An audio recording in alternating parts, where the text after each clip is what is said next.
of them work for Jenna, one of them work for Nick, and then now Jenna's trying to figure out how she gonna steal one of Nick's employees to blow off her bone broth that they heated up in the microwave. Well, I could heat up myself, but I'm strapped in.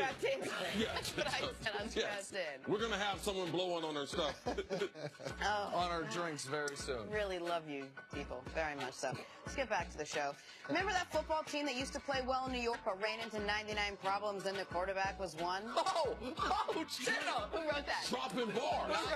Who wrote that? 100% defense. Look, we could always be talking about the Jets when you start a story that way, but this morning we are talking about the Giants. Despite going 2-13, despite being benched, despite the GM and head coach getting fired, despite the speculation that the team will draft a quarterback, Eli Manning seems optimistic about his future. Take a listen.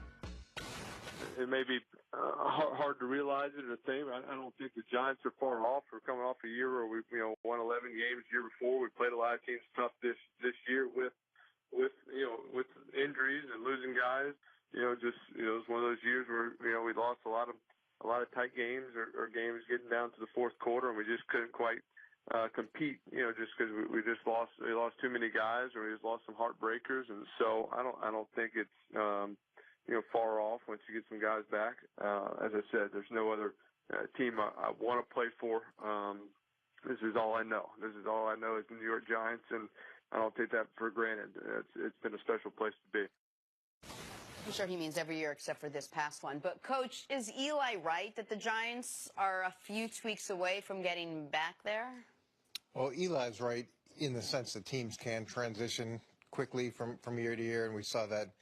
We see it every season. The Giants are in a tough situation because they don't have a lot of resources to improve this team. And I know Nick wants to get Odell a new contract, but there's only about $8 million or $10 million in salary cap space, and they can't get out of a lot of those top-end contracts. So it's going to be hard to improve them through free agency, and Nick wants to give all that money to a player that's currently on the team, which will make it even harder. They've got 7 draft picks, but really the 6 because they traded a conditional one to Pittsburgh, so that becomes an issue. And now there's a bunch of holes. Yeah. Do you attack the quarterback situation? Do you go at a running back? Do you look at the offensive line? We talked about Eric Flowers and that issue, but you've also got 2 other starting offensive linemen who are free agents. So just to get back to zero, you'd have to sign those 2 guys to get to the group they had. So the defense has to play significantly better because so much money is put into has been put into the defense, and there needs to be law and order. Tom Coughlin leaves. There's law and order now in Jacksonville. Jacksonville's winning a lot of games. We saw what happened in New York. Multiple defensive backs suspended. Another one this week. Law and order needs to be returned to that team as well. All right, just real quick, because I appreciate all the shade that was thrown my way. There's no shade. Would you not pay Odell? What's that? Would you pay Odell? When his contract is up, you mean? After next year? Well, he wouldn't be in a rush. You wouldn't pay He Odell. would exercise the option. Nick, we can make up magical money, but it's not there. You only have so much salary cap space.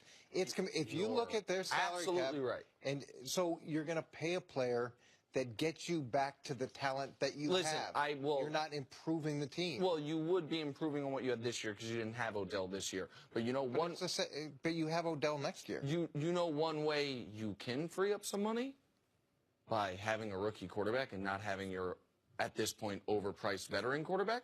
But you don't really gain that much on the salary cap because of the dead money that accelerates from his contract. So again, it's not as easy as people think. Trade Eli. Eli has a no trade contract or no trade clause in his contract. No, but you can. He would have to waive that. You could cut Eli, but again, you take the maximum hit. You can push some money back into June, and let's say you do want to go ahead and sign players that are currently under contract and give them more money.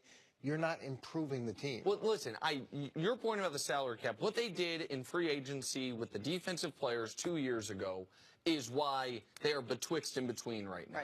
They signed a bunch of veteran free agents to win now contracts. Last year it looked like it worked. This year it obviously didn't. Those contracts only accelerate as the years go on, and you can't get out of any of those this offseason. So that point is absolutely well taken.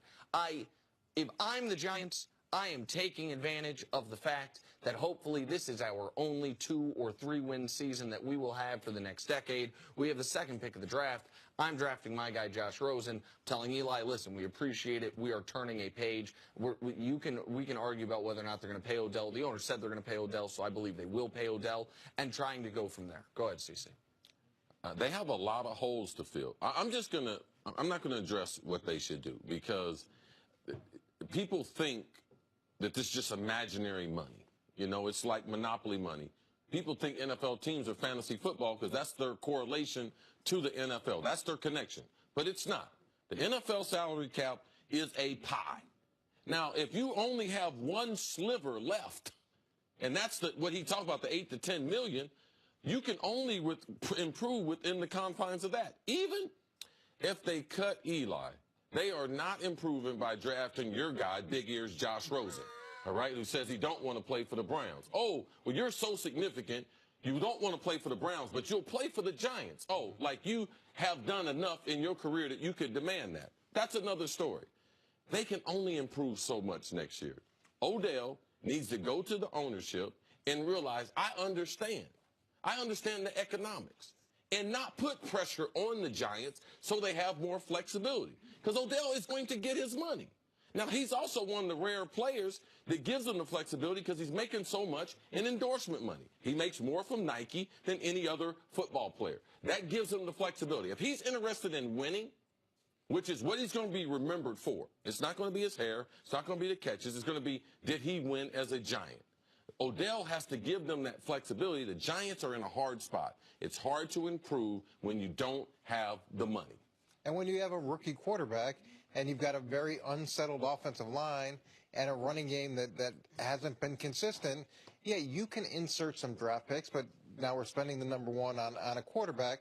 So you still have a limited pool there. You've got 2 through 6, and hopefully you get the impact running back, or maybe you're going to get the left tackle, or maybe you're going to fill the starting center role, or maybe you're going to fill the starting right guard role. But there are a lot of issues, and resources have been allocated to previous seasons, and you've got to get out of that hole to some degree too. Coach, thanks so much for being with us today. Good to see you, much Coach. appreciated. Double handshake, man. Yeah, every time, man. Every single.